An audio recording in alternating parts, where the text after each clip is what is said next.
Well, thank you so much for joining us today. I'm joined by Julie Ampadu. She's owner and director of Chameleon Compliance Limited. And we've got Lucy Eaton, who is T&C Supervisor at Two Plant Wealth Management. Thanks so much for joining us. Maybe I can start with you, Lucy. Maybe you can just take us briefly through your pathway into your current role. What's your career journey been? Yeah, of course. So the pathway for me, well, it wasn't planned, and I know a lot of people say that.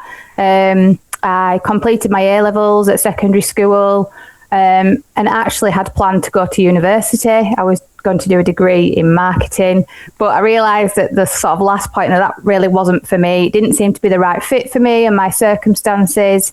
So I was kind of hunting for jobs, really, not knowing what to do.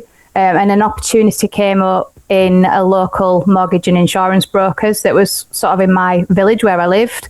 So I started there as a trainee and sort of worked my way through the mortgage and insurance qualifications, became qualified and started doing mortgage advice for them and stayed there for about 5 years, and then kind of wanted to take the next step and progress. So I moved across to Skipton Building Society, where I then started on like the financial advice journey and looking at it was certificate level exams then, and then partway through there was the diploma requirements. I kind of jumped onto the ROs and became fully qualified that way. And that led me into various different roles across the society and other companies, one of which as a stint as a restricted financial advisor. But that kind of sort of paved the way really, and the stepping stones to the other roles that I've had across the 20 plus years now, and it kind of led me to where I am now into T&C. And I think the experience of being an advisor and understanding the client journey and the advice process has really stood me in good stead to where I am now in the T&C space. Yeah. Great. And Julie, what about you? What's your career path been like so far? You won't be surprised to hear that I fell into financial services by accident as well. It's very, very common. Careers advisors don't tend to tell students at school anything about financial services. They don't know very much generally about financial services. I started working for a high street bank, and I then moved to work for financial services, very large financial services network. Moved into a compliance role from there and compliance manager. Left that company, set up my own compliance consultancy. I did complete all of my financial services investment exams, did all sorts of things from that point, including working on the exams themselves, delivering training on those exams. But I set up my own consultancy, and as a compliance consultant and regulatory trainer, which is what I still do today. And in addition to that, I'm also a director and have stood down as chair just last year of the Association of Professional Compliance Consultants. So it's been a varied journey that was never planned. And what let's ask you both, what do you really enjoy about this role? And been doing it for quite a while now. Lucy, I'll come to you. What's kind of really interesting to you about this role? Yeah, I feel like this is going to sound a bit like a cliche, but I really love the variety of the job that I do.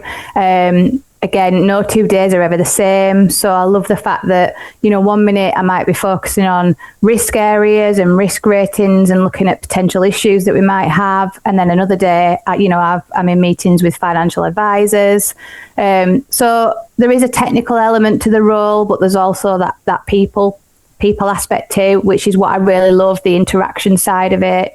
And not just with financial advisors across, departments across the whole business, whether it be customer services, other second line compliance departments. There's a lot of collaboration that goes on across, across the teams, which is what I really love, because I'm a people person. I really enjoy the client side of things. So the variety definitely is good, and the flexibility as well, which is really common within financial services. It's not a given, but the role that I have allows me to have that flexibility and today, for example, I've been able to manage my time around the school pick up and drop off, and so I feel really fortunate, in that case. Yeah. And what about you, Julie? What do you really like about the role? I think when you're in financial services, it's like you're part of this very kind of you're in your own world.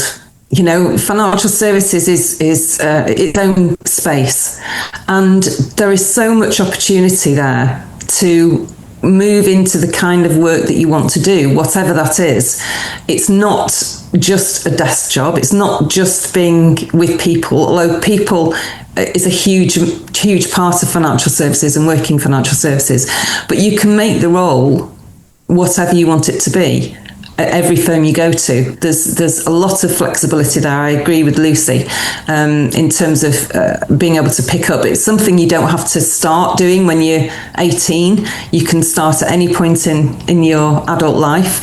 And there are lots of transferable skills that you can bring in to financial services that you will have gained elsewhere, if that is the case and you decide to start later on. Whatever takes your fancy, whatever is your thing. Lucy, you mentioned T&C, you've gone into T&C. There are lots of different areas that you can focus on, whether that's a specific sector in financial services or whether that's a certain type of role. There's something for everybody. And that's what I love about it. It's a very welcoming space for people and a very diverse space, I think, which is really good. Really good. And maybe that leads us on to talk about some of those myths, things you hear about the sector before you start in it. And maybe, Lucy, what kind of surprised you that maybe wasn't the case when you kind of started? I don't know if it necessarily surprised me at the time, because I don't even think I really thought about it then. But a bit like what Julie said, I think there's a perception that it's going to be a very technical, numbers-driven, desk-based job. There's a perception that it's a male-orientated space and that, it's very heavy in that side of technicality. And that's not the case.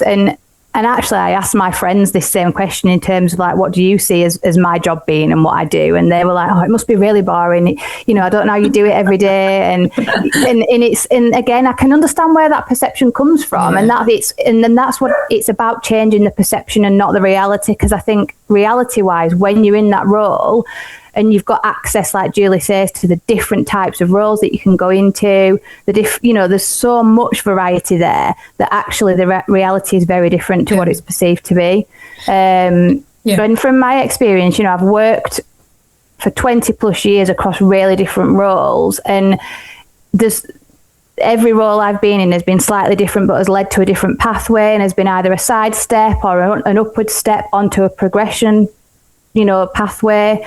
The opportunities are endless, really, in terms of what kind of area you want to go into and what takes your fancy. So I think that's probably one of the myths that needs busting, really, around the rigidity and the technical side of it. Yeah. And Julie, what about you? What are some myths you'd like to see? I agree very much with Lucy, actually. It's the men in dark suits.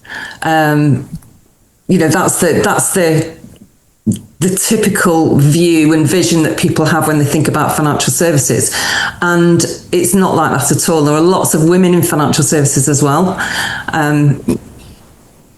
It's not what you think it is. And because it's such a kind of secluded world away from the rest of the world, nobody gets to see that unless you're actually working within the industry.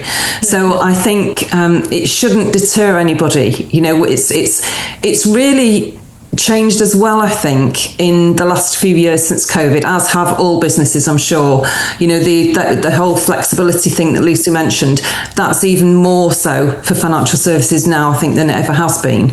And I just think that again, the sitting down, you talk about financial services, it's not all about financial services. There are loads of different roles you can take on and different routes you can follow and experiment with. Quite often people will stay in a firm for years because they just love the people there, rather than because they've targeted a specific role. But there's plenty out there and there's enough to go around for everybody as well. That's what's so good about financial services. Well, thank you so much both for joining us today and really giving us an insight into your roles, and hopefully that inspires other people and women especially to investigate and consider some of those positions as well. But thank you so much for joining us. Thank you. Thank you. Thank you.